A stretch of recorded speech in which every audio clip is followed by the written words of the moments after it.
Join us as we dive deep with real indie filmmakers, those creating outside the studio system, sharing raw, unfiltered stories about their artistic vision, personal growth, and spiritual evolution. This isn't about Hollywood's version of indie. It's about the true heart and hustle of independent artistry, where bold dreams meet purpose and art defines the journey. I'm Adrienne Acevedo Lovette. And I'm John A. Rice. And this is Real Indie.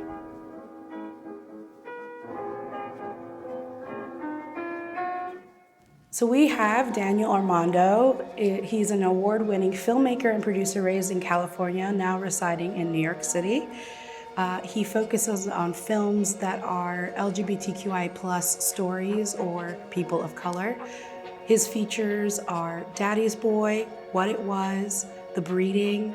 He's also known to direct the Here TV show Go Go. Thank you so much for being here, Danny. Hi, Danny. Hi, guys. Thanks Did for I do having it? me. Hi, Danny. Hi, Danny. Thanks for having me here, guys. I'm so glad you're doing this. Yeah. Thank I'm happy you. to be here. Thanks for being here. So, Danny, has your family life influenced you as an artist? Are you coming from an artist family life, or are you like the black sheep? It has, in the sense that a lot of my stories do center around being Latino, since that's where my background lies in. And I do want to center around that, especially for like Latinos who are born in the US and kind of giving them their perspective on things, especially through films. Am I the black? I don't think, no, I wasn't the black sheep of the family. I think I was just really motivated to be artistic and to do artistic things. And I think my family was just kind of like, this is what he wants to do. He's motivated, he's gonna go for it and just continue with it. So they kind of let me go in that way because I kind of was determined to just do it. And so they were more just supportive in that sense of like, well, if this is what he wants, then he's gonna go for it. And so. Did you have a lot of like artistic influences growing up from your community? I did. I surrounded myself around a lot of artists, especially as a kid. I did the whole theater, after school groups and in high school and in elementary. So I was always trying to do something creative, whether it was like arts, theater, performance, anything like that. So I think that's where I kind of got started into being like, oh, is this something that I want to do serious as a career? And I was like, I think it is. So I kind of went with that and was like, okay, here I go. Were you able to find like artistic mentors in your community? Did you have anyone that like had forged the path before? I had teachers. I had my teachers, my high school teachers, elementary school teachers. I was really fortunate that I did have a lot of people who were like, okay, this is something that he is really into, he's creative, he's artistic, and he wants to pursue this. So I had a lot of people who were really championing for me to keep going with it. And I think it was just up to me to be like, is this something that I really want to do as a career and as a lifestyle, really? And not until like my last year in high school did I make that decision to be like, all right, I think I'm gonna lead this artist life and kind of go in that direction, which I knew was not going to be easy from the beginning. Like beginning to choose it, I was like, this is going to be hard, this is going to be difficult, but this is, I think, where I think I'm going to strive or be more happy in a sense. What did your parents do right, and how has that impacted your life and career? I guess just kind of let me be who I was when it came to my creative side, and kind of let me carve that pathway on my own. Because they're not in the industry at all, or they don't know anything about it really. So they were like, okay, I feel like you really do love this and you kind of are navigating your way through it. So they were kind of like, you lead us and tell us like what you need and where you're gonna go, and we'll just support you. So. Have they seen your movies? My mom has seen one. One? Dude, you made like 40. Well, you know, my films are not friendly in the sense of like everybody's gonna go for them just because they're adult material and Fair. they deal with sex, and especially for the parents, I think they're a little.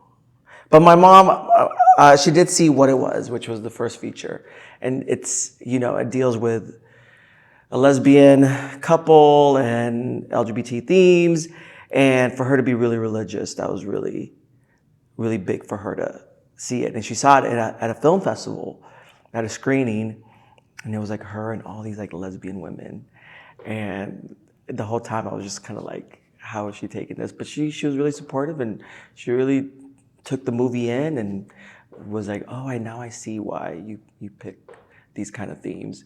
And yeah, it was really nice for her to kind of see that and see the film not like, oh, this is Danny's film, but just see the film on its own. Like, this is just a film, a regular film. And she was fully invested in the story and was like asking questions and was like, oh, I see why the characters did this. And I was like, yeah, that's great that you're going into the film with an open mind. So you feel like your family is supportive of your art, basically? Yeah, they are. They've never been negative about it. If anything, I've been more timid about showing my art to them because I know it's not going to be in line with their beliefs or what kind of films they see. So I know I feel like I'm the one that kind of pulls my art away from them a little bit. But they know that I'm doing it. They know that it's out there. So they're kind of like, we know that you're working on films, and hopefully one day you'll do maybe a children's movie or something. Something that we could all watch. That's what my mom hopes too. Right? Like, something that which, hey, maybe it will happen, but I know that, I love that I haven't dictated what I do based on how they're going to feel about it. Sure. Yeah, I feel like I should write a children's film Just so they or a can family watch film it. just so my family can see it and the kids, my sister's kids can see it. Yeah. I'm like, how can I create one of these? I'm sure they're like, when are you going One to do day. that Christian movie? Right.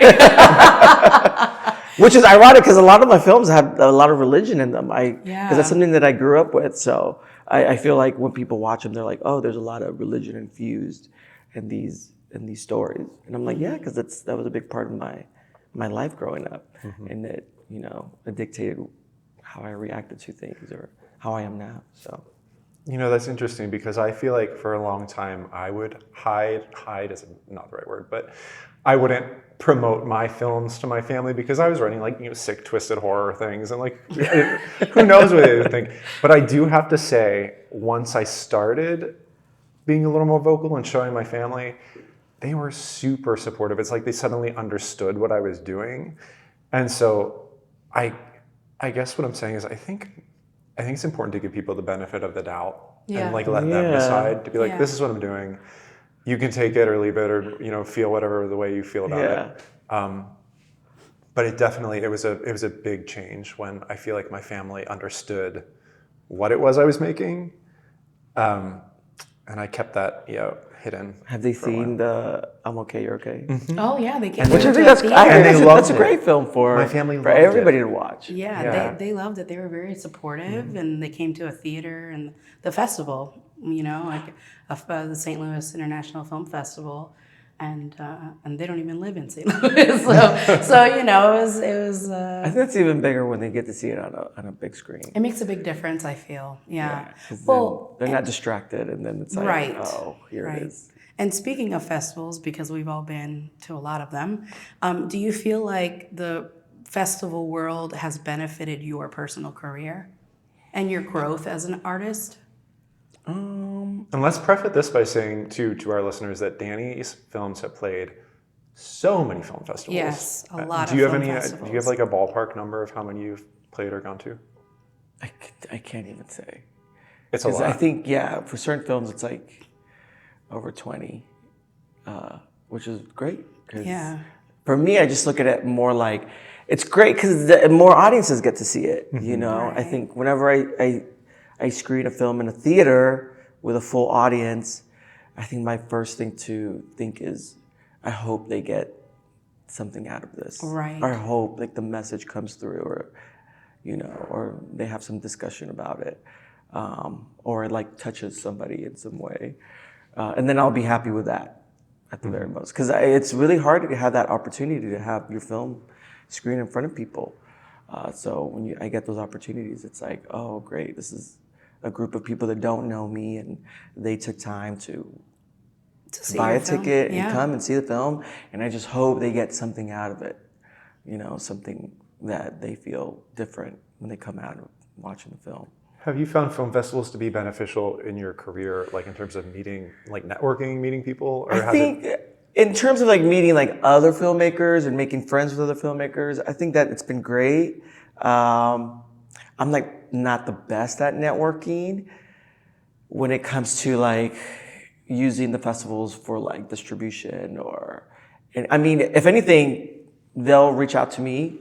So if anything, I've had more eyeballs from distributors reaching out to me who didn't even go to the festival. They just said, oh, we saw that your film was on the lineup. And so they'll want to discuss about releasing it or buying it. And that's happened a couple times. But I mean, I don't know in terms of like, have I benefited? I don't know, because it depends on like what I'm wanting out of the festival, I guess. And sometimes I just want it to have a really good screening where like it's sold out. Like I want everybody to see it. And then sometimes I'm like, oh, I want this to be a stepping stone to help me finance another film, which that would be great, but it doesn't always happen that way. So I just gotta come out of it being like, well, was the experience good, at least? Was the festival really nurturing to the film and promoting it and getting people into the theater? And were they welcoming to me as a filmmaker? And I think that's what I come out of wanting from a festival, is just to feel like you're welcome and that your film is important and that you're part of the community. And so since we're all indie filmmakers and we've been through this world, we feel like a lot of audience members will benefit from hearing about your perspective and your experience on securing funds for your film. I feel like that's the hardest thing about making an indie film, honestly, because everything else is kind of just community and vision. But what have been creative ways for you to raise funds, or what's your perspective on raising funds? When I first started, I think because nobody knew who I was as a filmmaker, and this was just me wanting to create something, I kind of took it upon myself and, saved the money myself. And it took me a while, but I was diligent, and I was like, I'm just gonna have to put my own money into this, just to kind of show that what I'm capable of doing, and just for me to feel like I accomplished something. I finished the film, wrote it, raised the money myself. Because also like that, trying to do like a fundraiser thing, I'm not like the best at doing that kind of stuff. So I've always been like, I'm just gonna finance it myself. And not until recently with a series, Go-Go, that was the first time where we had somebody give us money to shoot something. And there were a streaming service, Here TV, that had bought a lot of our films, and that was me reaching out to them being like, hey, I noticed that you bought a lot of our titles, and we feel like maybe we can create something and partner up with you guys and create something for you guys. And they were like, great, yeah, we love what you guys do and how fast and efficient you guys are as filmmakers. So my producing partner, Dane Joseph, and I, so we were able to come up with a series for them that they liked, and then they were able to give us the funding for it, and that's how we were able to get that project up. And that was the first time that's ever happened in my career, where somebody was like, here's the money, create this project. What's your feeling about self-funding? If it's a script that you can fund yourself, that is kind of contained, I say, yeah, use your resources. I think for me, that's how I started out. I was like, who do I already know? I was lucky enough that I was around a lot of creative people who were, DPs and producers and did hair and makeup or were actors. So I was able to really pull my resources together. And I think as an indie filmmaker, that's probably the most important thing, is to surround yourself with that community. So when you are making these small indie projects, you do have your resources. You have people who are like, yeah, I'm willing to help out. You may not be able to pay them a lot or anything, but at least they're all invested because it's like, oh, we're doing independent work that we love, and it's not being dictated by a studio saying it has to be a certain way. Like, this is you guys just creating your art. And I feel like a lot of people in the industry who make a lot of money doing what they do, they love working on those independent projects because it's more of like a passion project. And do you feel that way personally now that you've done kind of a project for a network and your own work that you constantly do? Do you prefer one over the other? Well, with the streaming service that we worked with, we were lucky that they kind of left us alone. They kind of knew what our work looked like before, what our films looked like. And so they were like, we like what you guys already do, so here is the funding and you guys run with it. So we were really lucky with that. And I know that doesn't happen a lot. There's a lot of more hands in the pot when you have studios giving you money, because they want to have some kind of control and say so on what their investment looks like.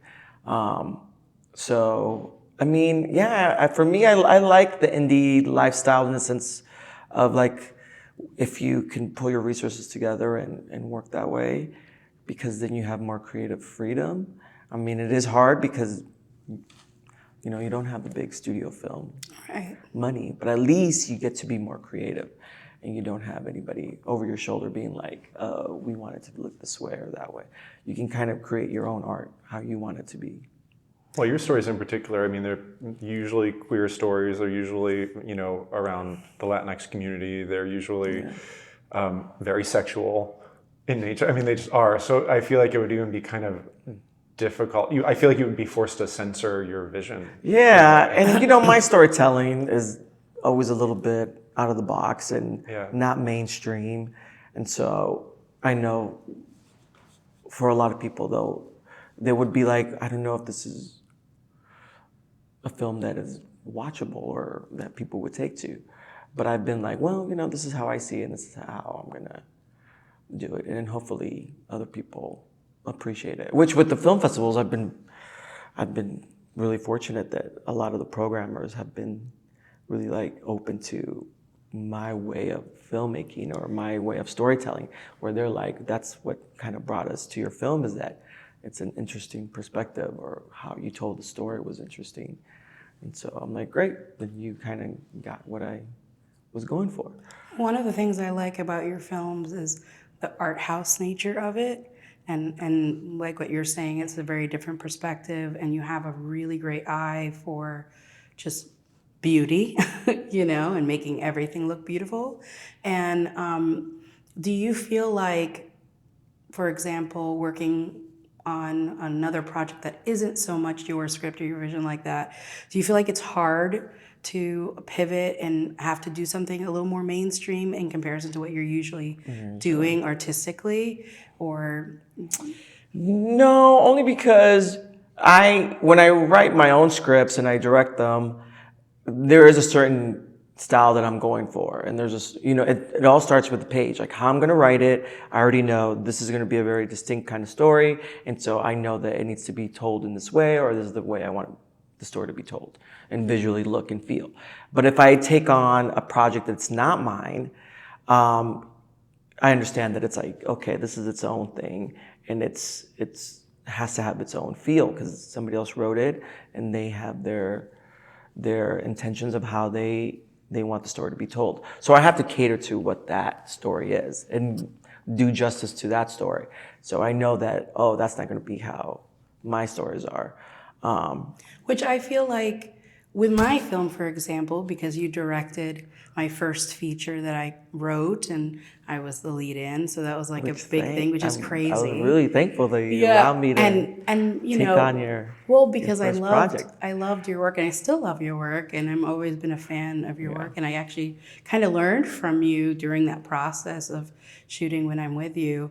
For me, you know, I thought it was really lovely the way you worked and how you incorporated my style of writing, which Yeah. was very narrative, A to B to C, and still was able to add that beauty that you always have in your films and that kind of slight avant-garde style.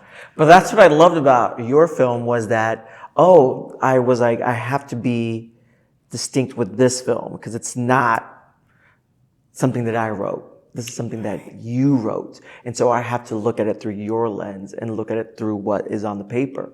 And so I know even when we were working on it, you're a little bit like, we can insert some of these things that you did in your previous films. But I really wanted to almost kind of stray away a little bit from it. Because I was like, this is different. This is a different type of film. And I don't want to be caught up in my ideas of like, this is how I would want it to look like. Even though, I mean, it's coming from me because I'm directing it. It is still your, of course. So I knew that was a given. It's gonna, as me as a director, you're gonna get my aesthetics or at least my feel. But at the end of the day, this is a script. It's not mine. I didn't write it. It's from a different perspective. And so I have to honor that. And so I knew that with your script, I had to honor that this is its own thing. It's not Daddy's Boy or what it was. And so for me, that I was constantly like, okay, how do I make it so I stick to what you wrote and what your vision was for it also. And I feel like, you know, as an indie filmmakers, we're so used to making films that we wrote, right? Like it's coming from us. So having to learn that perspective of directing someone else's work and that fine balance of keeping it your vision in some capacity, right? Because they brought you on, but also making it to where they agree with your vision. Do you find that to be somewhat of a challenge sometimes, or because it's sometimes, because I think when I first read a script that's not mine, obviously I have to visualize it in my head, or at least something on the paper has to, pull me in and say, I totally understand this, and I see how I see what this can be, and I have to be attracted to that. And then I can move forward from that.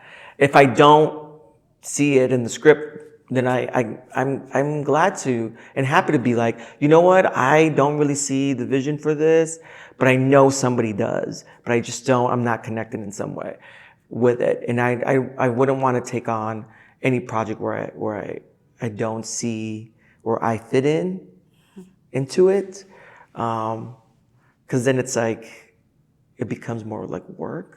As opposed to like me being like, I'm invested in this. This needs to be made, and I know exactly what I would do with it. If I don't see that, if I don't have that connection with the script, then I probably wouldn't want to take it on.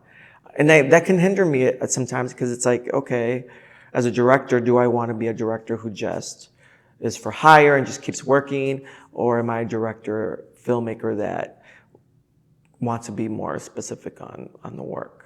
And I think for me, I work best when I am kind of passionate about the script or the story. Yeah. And I feel like that's where I work. That's where I'm going to work the hardest. Because I have worked on projects where, the producer and I didn't see eye to eye, and so it was difficult for me because then I had to find other motivations as to why I was doing this project. And it wasn't a creative one. It was just more like, okay, this is now a learning experience. It's not me trying to be creative. Now I just got to find other reasons as to why I'm doing this. And I don't want to kind of work in that lens or that way. I want to work because on a certain project because I'm passionate about it. Because I'm like, this needs to be made, and I have a vision for it. Now, if I get to be the one to create that vision, that's up to the writer or the producer. But at least I would love to be like, yes, I can totally see this. I would love to take it on. So how do you define, I think like you're kind of like touching on this, how do you define personally success as a filmmaker, like as an artist? I think for me right now, finding success or what success looks like is, I have to be really specific as to like, who am I in this creative world? Like, and I don't want to sound like pretentious or like, but I do have to see myself as an artist first. Mm-hmm. And I think I see myself as an artist first, who then is a filmmaker, director, who's like in this business industry. And if I continue to see myself as an artist, then that means that my success, for me, the definition of success is to continually be creative and keep those creative juices going and be inspired constantly to want to write something, to want to, create something or work on a film project. And for me, that if I continue to do that and feel that way, then I feel like that is a success. Because I've worked on many films and it's not been very easy, like from beginning to end. And a lot of those films have been enough for anybody to be like, you know what, this is not for me, I can't do this. And I've had maybe some moments like that where I felt like, I don't know if I can do this again. This was really hard. This was very difficult. But at the end of the day, I have to go back to, well, Danny, you're an artist first and foremost. So keep that in mind, that you're an artist and all you have to do and to be an artist is to be creative and keep constantly, creating things, whether it's writing or surrounding yourself with art, seeing art, being a part of art. And so for me, that's where I find the success, is that I'm stimulating myself in some creative way. So you feel like in some cases there are points where you do get burned out, and how do you personally handle those times where you are at a burnout stage? When I get into those burnout stages, I think I kind of just have to revert back to me as a human and just, let that go. And I think as I get older, I start to think, well, Danny, it's okay when you have those pauses, when you're not feeling inspired or you feel like you need to distance yourself away from the industry in a way.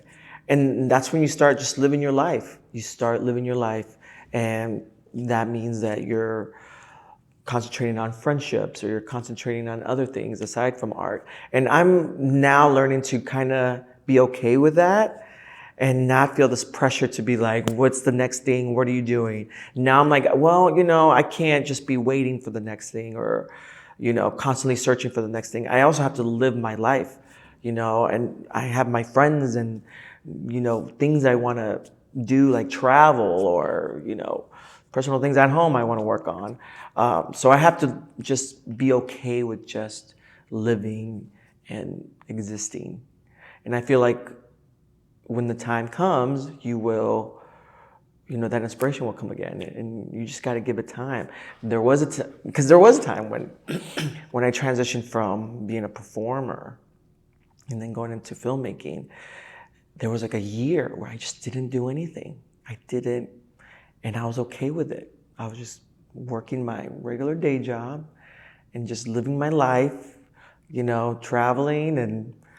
It's like you needed that reset. Yeah, and I wasn't worried. I think a lot of people around me were worried. Mm-hmm. They're like, Danny lost his passion. What is he doing? He's not auditioning. Well, you are a great actor. Yeah. You are very good.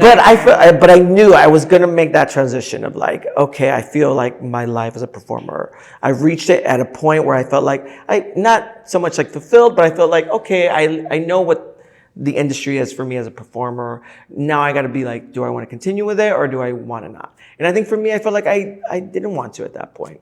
I felt like, all right, I think I did what I needed to do or what I got out of it. I knew who I was as a performer. So I was like, okay, I feel like I can let that go. Because creatively, I want to go in a new direction. But I didn't know what that direction was. Right. So I took that whole year where I didn't do anything creative. I just lived life, and I was happy with it because for the first time I was like enjoying the holidays. I was like seeing Not New York. worrying about the grind. Basically. Yeah, I wasn't worrying about the grind, or when I booked a gig, I wasn't away living somewhere else where it wasn't my life and just performing. So I just took that time to just relax, just live. And then once the full year came around, and then that's when the first short film that I worked on. Which is a great short film, actually. A great first short film. Which was it? I think, Boys Like You. Oh yeah. Oh, it was good. And I remember And beautifully shot. started to write it away, and the minute it the light bulb went off, and I was like gun ho, I was ready to go. And I was like calling my friend who was a DP and my friend who was a producer, and then I was like, how do we make this? We gotta make this, we gotta do this. And then I put myself in it also as an actor, because I was still kind of like, well, I'm still kind of an actor. Yeah, and you were great. And then after that experience, I was like, okay, you could either keep going as a performer still, or just transition, just be a filmmaker and behind the scenes. Do you ever miss it? Do you ever miss acting, or do you feel like I've done that part of my life, I've transitioned to this part of my life, that was a chapter, this is another? No, I don't. Do you feel like I don't. your acting has benefited, though, being an actor has benefited a director? Yes, because I know exactly what they're going through. Yeah.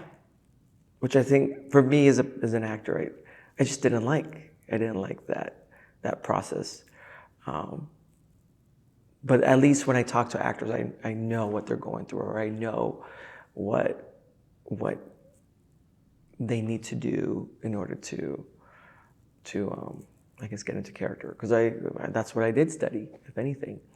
I studied that. So I feel like I'm thankful for that part of my life, because now I feel like I can communicate with actors in a way that I've seen other directors who they don't come from that background, so they kind of don't know what's the right words to use, or how do I communicate, or how do I build that relationship with an actor on set. I feel like it is a little bit of a superpower when you're a director and you've been an actor before.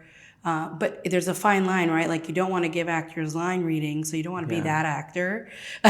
but you do know what they're going through and how you want to communicate to them. So it becomes somewhat beneficial, because we know how to take things out of them, In indie films, that's where you really see. Yeah, because you don't have that time. Because you don't have the time, you don't have that luxury. So casting the right actors who have those tools, have that education is really key, because otherwise, an untrained actor can be really lost in those indie films, because they don't have that luxury of time, or a luxury of being away from the chaos and into a nice little trailer. Like, they're in the midst of it all. Right. So it could be a little overwhelming for some actors who are not trained to be in those kind of settings, those indie film sets where it's like, I'm like all in it. Right. It's night and day when a director knows how to talk to an actor. Oh, yeah. It's night and day. And I'm constantly learning too, because not every actor is the same. So I have to learn right away what is their approach to acting or approach to working. And so I have to acclimate or kind of go in their direction. But what helps is if you do great casting, where you don't have to do a lot. Because my big thing is always if I don't give you notes, right, that means you're in the right direction. Right, exactly. Which is great, because that means that you're there. You've done the homework. You as an actor are using your tools, and you're going to work. And so for me, it's just, as a director, it's just me trying to capture everything that you're doing. Right. And kind of go in the direction that you're going.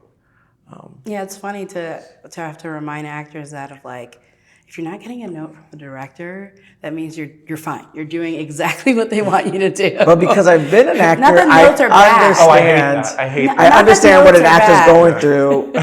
Because when they're not getting that feedback, they want that positive reinforcement. Yes, so when they're not getting that, I know that they can feel like, oh, is he liking what I'm doing, or is he not? Or he hasn't given me any notes. Do I need to do something different? So I understand that also. So I do have to be, aware that they sometimes do want that back and forth. Sure. So then they feel like, okay, I'm being collaborative with the director, which is great, which I'm all for it. What films are you working on now? Is there something specific that you're doing at the I'm moment? doing a lot of writing, which is now I'm in which I love. That's the part where you just kind of can be zen. It's very therapeutic, where I can just write and just be in my thoughts and just kind of, it's almost like the calm before the storm, because once you start shooting, it's all craziness. But there's a couple projects I've been working with a couple friends that hopefully they'll keep moving forward and we'll keep developing. But that's the process now I'm learning that that's the new process for me, that things take time, that they don't need to be rushed, and it's okay. Like 2 projects that I'm working on, we're rounding like 2 years now. And for me, I'm like, well, that's okay sometimes, because it takes time.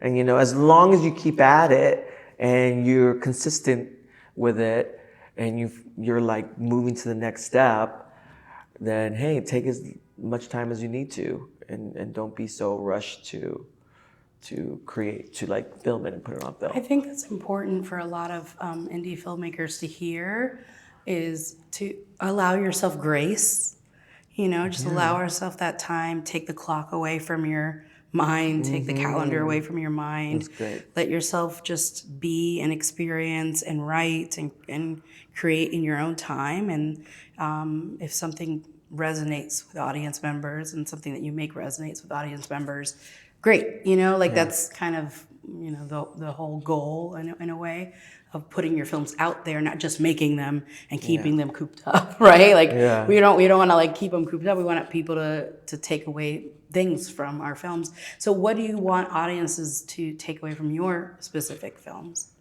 Well, with the films that I have done, especially the ones that I've written, I think it's probably just understanding and having empathy towards certain types of groups of people. And I think the main thing is I do want people to feel like they're not alone. The big thing about having the films screened in front of an audience is like afterwards you get the Q&As, and then you have people that can come up to you, and especially if you're there, they can be like, oh, I can go up to the filmmaker and tell them how I feel or ask them a question.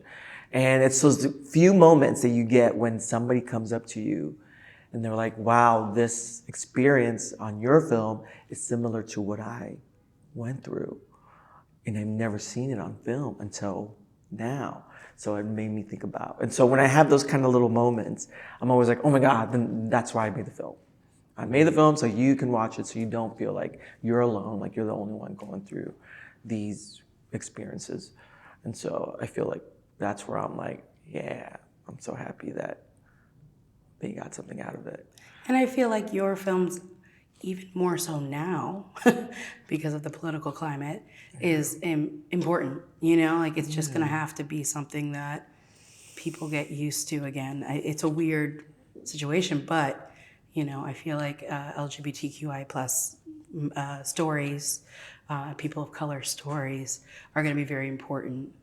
Yeah, I think, and they've always been, because a lot of people don't gravitate towards those right away.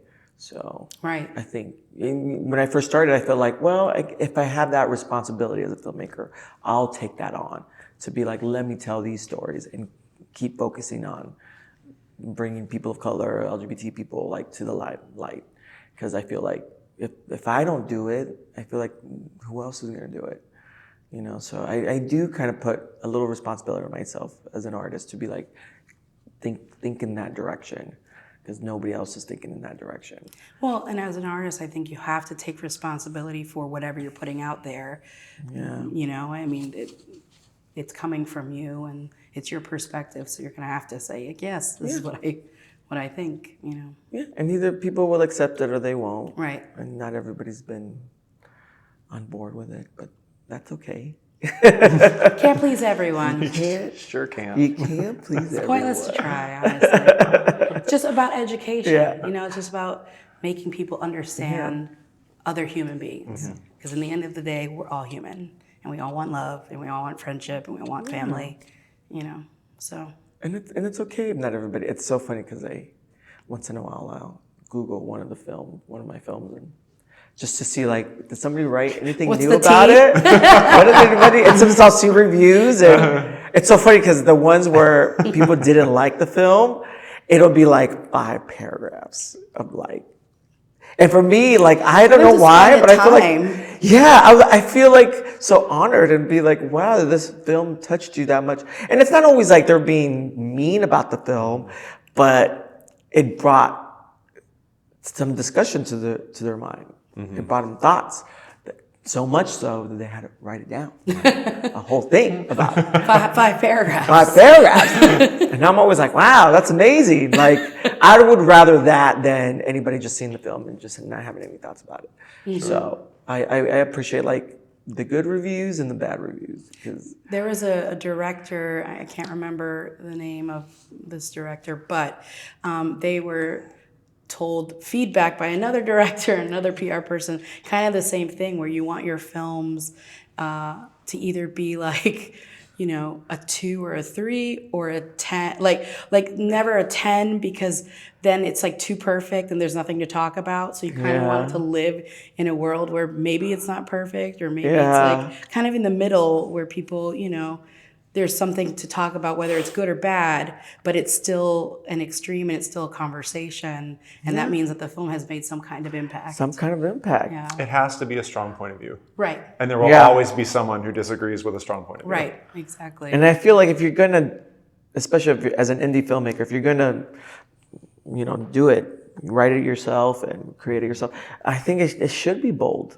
I think it should be bold. 100%. Because otherwise, it's like, then why? Why put all that time? Yeah, effort, why money put all that time? And so I feel like, and if anything, now I'm always thinking like, how can I be a little bit more bold, or like, what's the reason behind telling the story? Yeah, I've been finding myself challenging myself. Yeah, and not just for like shock value, but like just challenging yourself and being like, what can I do to like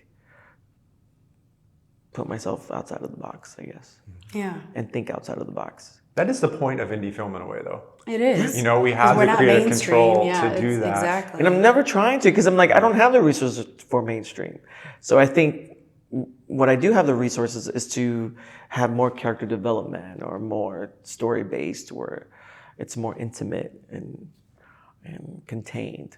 And I think that's where indie filmmakers should kind of rely on, is on those intimate stories that have to deal with character and story more so than trying to do all the bells and whistles of like special effects. And because it's like, unless you really have that, you know, just focus on the resources you already have.